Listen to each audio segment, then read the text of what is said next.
favor of death penalty, and ang pinakarason kung bakit ako pabor sa death penalty ay naniniwala ako na pag naimplementahan ang death penalty ay mababawasan o makakatulong ito para maibsan ang karahasan at ang krimen na nangyayari sa Pilipinas, lalo na ang mga heinous crimes like rape, murder, and yung iba pa. Kung ibabase natin sa Pilipinas, para sa akin, hindi. Kasi hindi pa masyadong competent o hindi pa masyadong effective yung justice system sa atin. So, maaaring yung mga heinous crime natin tawag, hindi siya pwedeng pakalusot pa. Dahil nga, hindi pa ganong patas hindi ganong ka-epektibo yung justice system natin. I'm not in favor of death penalty because I believe that people should pay for what they committed in prison. We don't have a right to be a judge and kill people just to make things right. We should not commit the same sin, murder. Yes, since kaya gusto ko ng may death penalty kasi mostly yung mga ibang masasamang tao, mas brutal yung ginagawa nila sa victim nila. Kaya mas gusto ko kung ano yung ginawa nila sa victim, yun lang din yung gagawin sa kanila. Ang tawag dito, yung hatol sa kanila. Yan. Oo, para sa akin. Kasi sa panahon natin yun masyado nang mataas yung criminal rate dito. Parang hindi sila natatakot kasi ang alam lang nila, makukulong na sila ng ilang taon, tapos makakalaya ulit. Parang ganun, ulit-ulitin lang nila. Hanggat hindi sila nabibigyan ng leksyon patuloy pa rin nilang gagawin yun. Hindi po ako pabor sa death penalty sa kadahilanang alam nating lahat kung gaano kabulok ang justice system dito sa Pilipinas. It will definitely target the poor people na walang kakayahan para mapatunayan yung innocence nila. But to those who truly guilty in crimes, alam kong pwede nilang harapin ang consequence ng ginawa nila in other punishments, but not through death penalty. Favor ako ng death penalty, syempre para may katakutan yung mga hard-hearted na criminal sa bansa natin.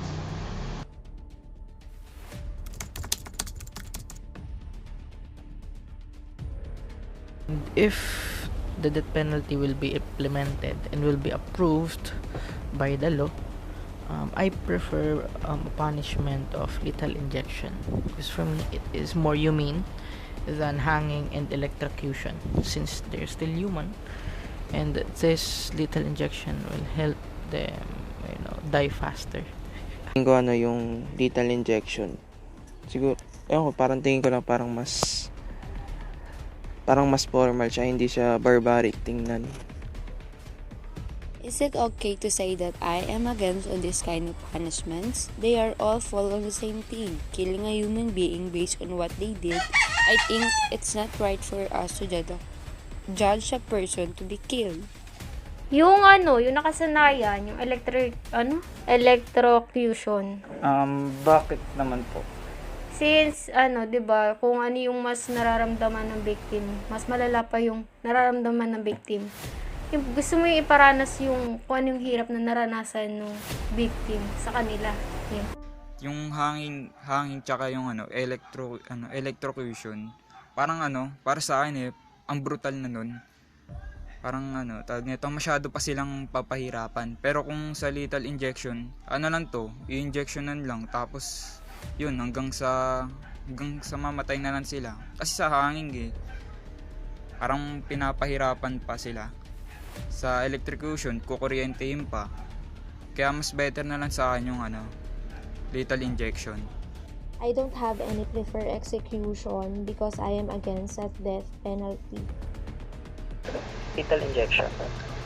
Bakit po? Kasi ito rin yung ginagamit sa US. Masyado kasing tingin ko, paano ko ba sasabihin? Unethical or madadama masyado. Ayun, hindi madadama na nasa death penalty yung death.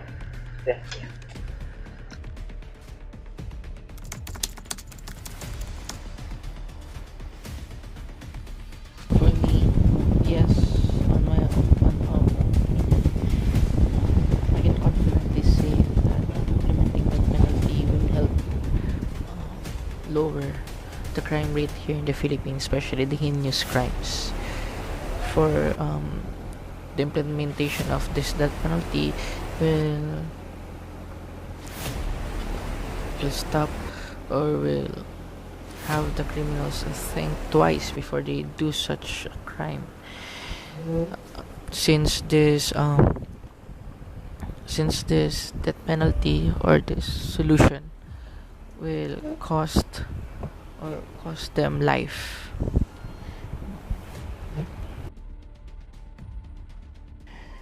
Gaya nung sinabi ko sa question number 1, hindi. Kasi masyadong hindi death penalty siguro yung solusyon dito sa Pilipinas, pero pagpapaayos ng justice system kasi hindi siya ganun ka-epektibo. Marami pa ring mga nakakalusot kahit na sobrang malalayang. No, as long as there is a poverty and selfish people around, there will be a continuous increase in criminal rates here in the Philippines. Some criminals are still out there. Why? Because they are hiding or Para sa akin, oo. Kasi syempre, yung mga magtatangkang gumawa ng masama sa kapwa nila, matatakot syempre. Syempre, buhay nila yun. Parang maano sila, ay, di na ako gagawa ng mali kasi mas papahirapan ko pa yung sarili ko. Yes. Kasi, gaya nga ng sinabi ko kanina, hanggat walang death penalty, parang patuloy pa rin nilang gagawin yun. Parang hanggat di sila nabibigyan ng leksyon, patuloy pa rin nilang na gagawin yung crime na yun. Pero kung may death penalty, pwede ring bumaba yung criminal rates dito sa Pilipinas. Kasi natatakot na sila na pwede silang mamatay. Ako bilang hindi pabor sa death penalty, masasabi ko na hindi ito ang paraan para malutas ang tumataas na criminal rates dito sa Pilipinas. Sa tingin ko, mas maglilid pa ito sa pag-increase ng crime dahil ang death penalty mismo ay mako-consider ko rin as crime kasi papatay ka rin ng tao. So for me, the best way to prevent crime is not to impose more severe penalties, but to guarantee that all crime will Possibly. Kasi, kagaya nga ng sabi ko sa simula, may kakatakutan yung mga kriminal na malalaman nila na hindi lahat is nakukulong lang tapos nakakalaya dahil corrupt ng sistema, na may napapanish din dahil sa sobrang brutal na krimen.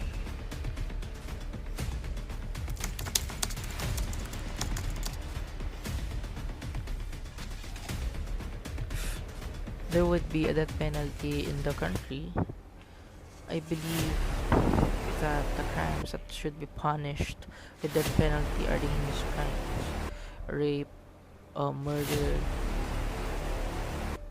and etc. Yung mga heinous crime, yung mga like ilang counts ng murder, yung mga basta yung sobrang lala na krimen na hindi na makatao. I think there is no actual evidence that support the claim that penalty is more effective to abolish crimes. Justice does not require us to punish any crime so that it should be required to the heavy crimes to receive life imprisonment that our moral principles would allow us to impose. Yung mga rape, tsaka yung mga pumapatay, yung mga Murder? mga murder. Yung mga nababasa ko kasi before sa mga Facebook, yung pinapahirapan nila yung victim. Yung mga ganun.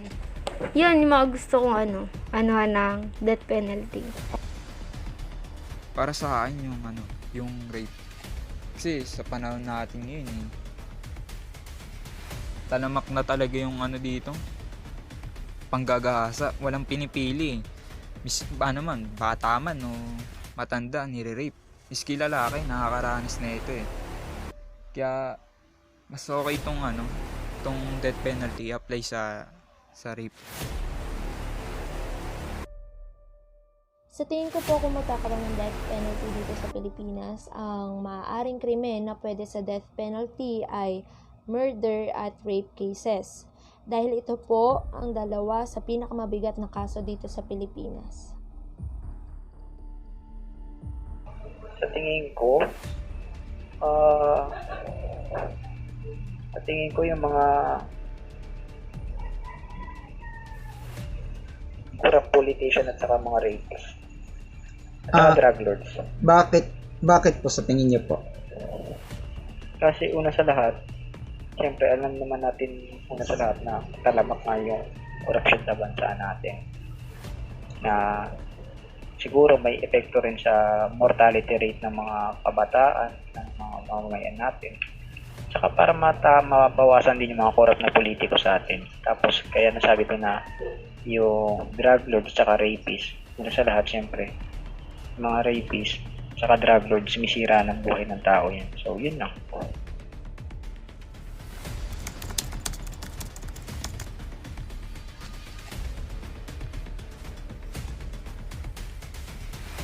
Para po sa akin, hindi dapat makialam ang religion pagdating sa usapin sa batas pantao, especially ang death penalty.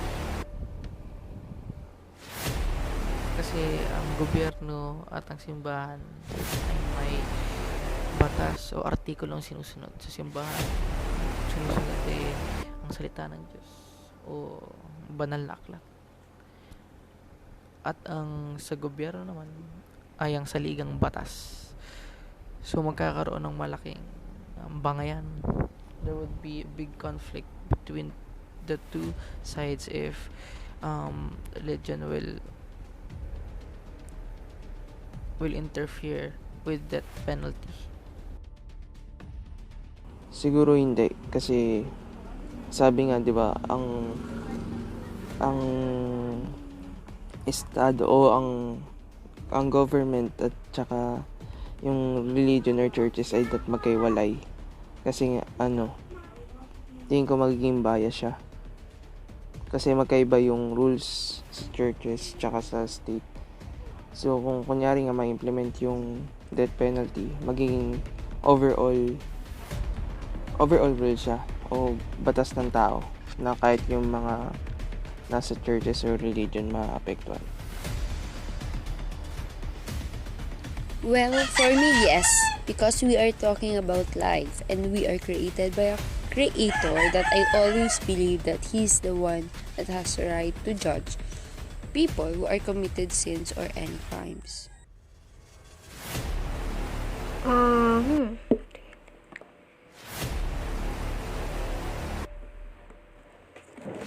Sa tingin ko, siguro maapektuhan kasi 'di ba mostly kapag sa Katolik kasi hindi naman talaga yung talagang direct na Yung sa pagpatay, kumbaga. kasi 'di ba ang Diyos nga nakapagpatawad. Uh-uh. Yun lang kasi parang basta medyo din ako hindi ko din sure. Kahit sabihin na natin na hindi nila kailangan maapektuhan talagang kokontrahin pa rin to ng mga religion kasi labag yun sa kalooban ng Diyos. Kasi yung Diyos lang daw po yung may may karapatan na kumuha ng buhay natin. Kaya talagang kokontrahin nila ito. Religion should affect the implementation of death penalty. Pagdating sa religion concept, ang malakas na argumento rito ay ang 10 Commandments na binigay sa atin. At isa roon ay thou shall not kill. So for me, hindi maaaring payagan ng death penalty dahil ikaw ay papatay ng tao rito. Si God ang nagbigay ng buhay sa atin, so probably si God din ang may karapatan na kumuha nito sa atin.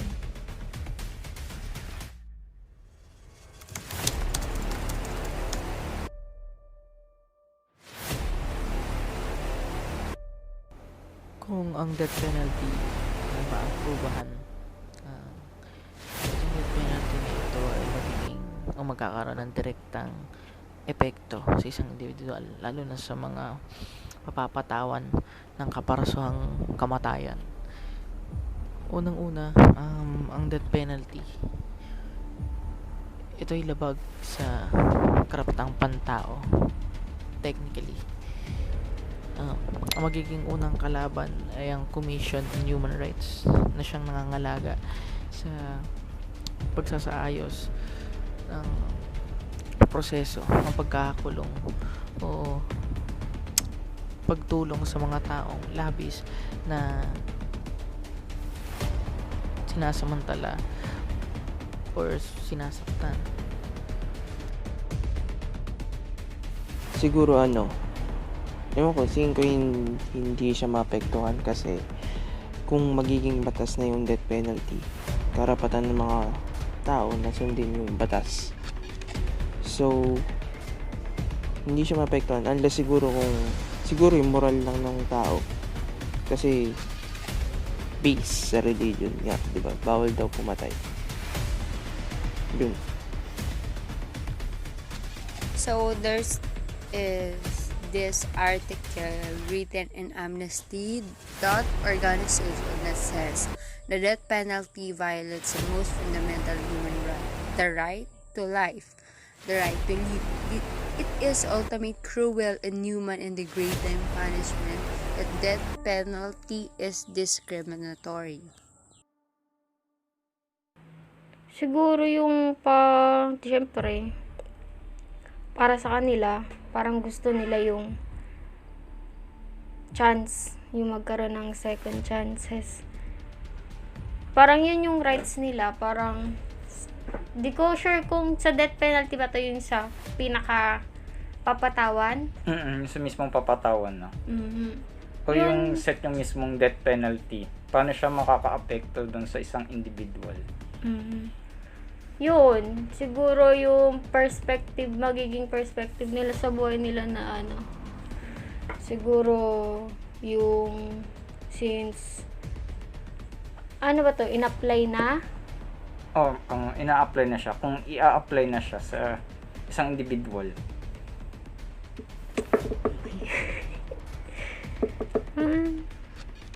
Yun, siguro.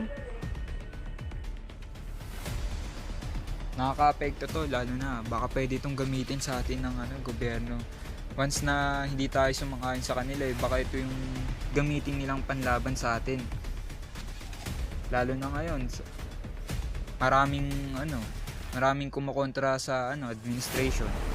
Baka kung may tag nito death penalty, baka pwede nilang patawan ng death penalty yung mga taong di sumasang-ayon sa administration. Kaya, ayun. Nakaka-apekto to. Baka mawala na tayo ng kalayaan. Maapektuhan ng death penalty ang rights ng isang tao na mabuhay, na matuto mula sa krimen na kanilang ginawa, at i-prove na maaaring magbago ang isang tao, lalong-lalo na kung ang aakusahan ng death penalty ay inosente. Tingin ko kung karamihan, wala namang masyadong epekto to sa matitino at saka malalayang tao dito sa bansa natin, yung mga law-abiding citizen. Ang tingin kong magkakaroon ng epekto tong death penalty, sa opinion ko, is sa mga kriminal.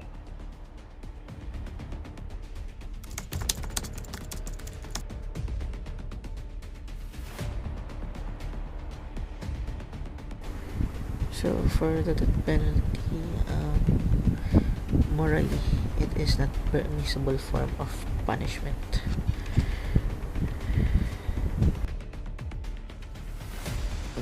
As long as yung mga paparasahan is yung nag-commit ng heinous crime na tinatawag. Death penalty as morally permissible is like giving benefits to the society and deter violent crimes, but is there any proven studies that shows crimes are decreasing when the death penalty is the punishment? Justice must be ensuring all people treated equally, but in fact, a lot of convicted convicted in prison are not the real suspect, but they are the victim. We don't know because money moves around in and out of prison. So given the argument, if it is morally permissible, it's right to think twice for those people outside the prison, and I think who are also a victim, to think that the society would be favoring real criminals, allowing them to hide and let the convicted but the real victim bear all of these punishments. Kasi before may ganun na eh. May mga cases siguro half, parang yung half 50-50 lang kasi 'di ba before may nabasa ako. Yung bata na napagbintangang yung tawag doon, basta yung Black American na ata na bata yun. Tapos na electric siya. Napatay siya. Oo, yun. Parang depende rin siguro sa sa case. In somehow, yes. Lalo na, grabe yung krimen na ginawa ng isang kriminal. Katulad nung ng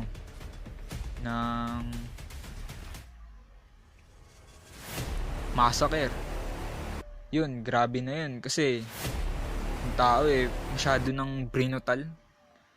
Parang hindi na makatarungan yung ginawa niya. Kaya parang okay na rin na sa mga taong ganun, deserve nila na mapunish ng death penalty. Death penalty is not morally permissible form of punishment. Dahil dito, papatay ka ng tao. For me, hindi kailanman magiging tama ang pagpatay bilang parusa dahil ang isang mali, hindi magiging tama kung gagawan mo pa ng isang mali. Make them suffer na lang sa ibang paraan kung saan mas maiintindihan nila ang concept ng punishment. Well, kung titignan natin sa perspective ng simbahan, yung pagkuha sa buhay ng tao is masama. Ngayon, kung hahayaan lang natin yung mga kriminal na walang kinatatakutan, hindi ba sa tingin mo katumbas lang din ng pagpatay ng isang tao yun?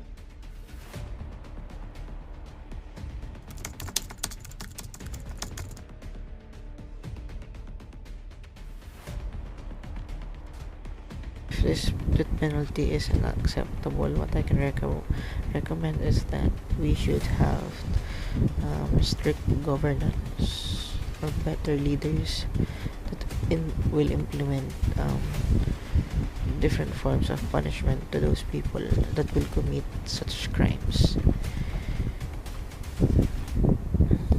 And also, we must be responsible citizen of the country, citizens that will obey the rules and regulations that the government will be implementing. Para sa akin acceptable siya, pero kung kunyari hindi, siguro yung mga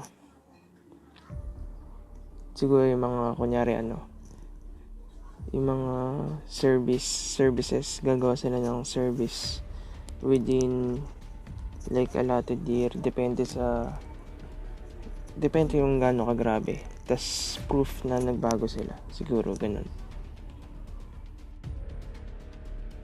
Would like to recommend the punishment of being put in prison for a very long time without time.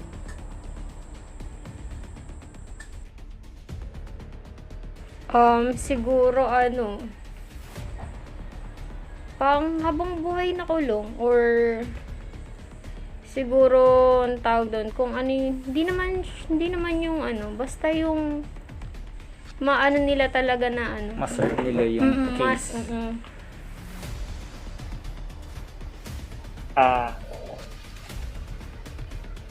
Lifetime imprisonment.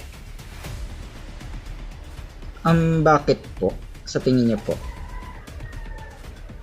Well, para hindi na makalabas yung kriminal, yun lang.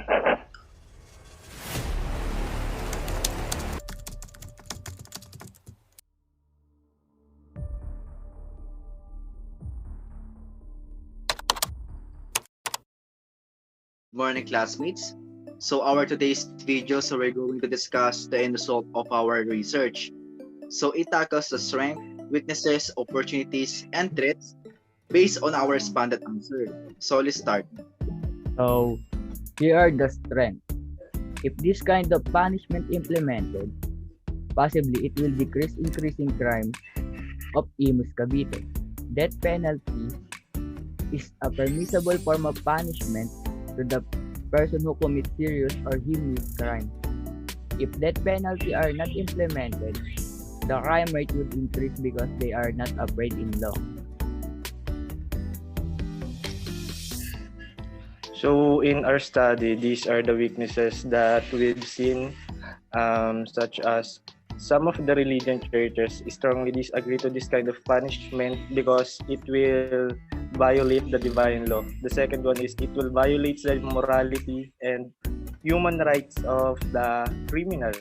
Then the third one is justice system in here are not totally efficient for the implementation of the penalty. So now we will move on to opportunity. Opportunity. More people are in favor in death penalty. It means it has a high chance to return the same punishment. So here are our threats. So innocent people are being victim for wrongly executed. So that penalty violates human rights and religion, beliefs or divine law. And for our number 3, justice system in the Philippines are not strong for implementations of death penalty.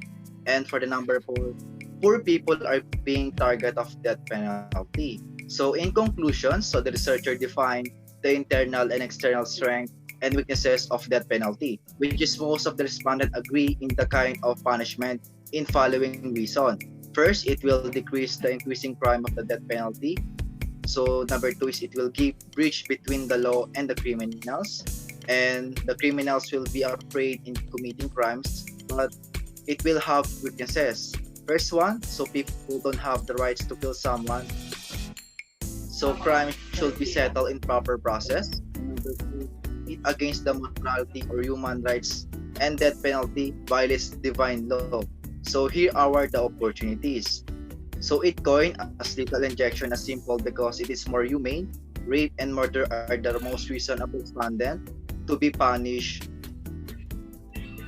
by the death penalty. So and also, so death penalty paves way for giving peaceful and quality life in the country.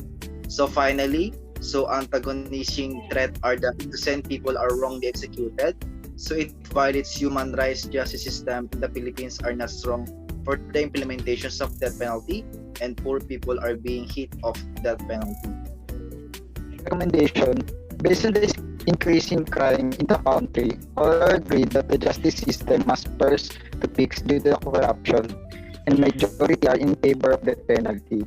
The type of execution was lethal injection due to the main reason that it is more human type of execution. The crime that is needed to be punished are rape and murder.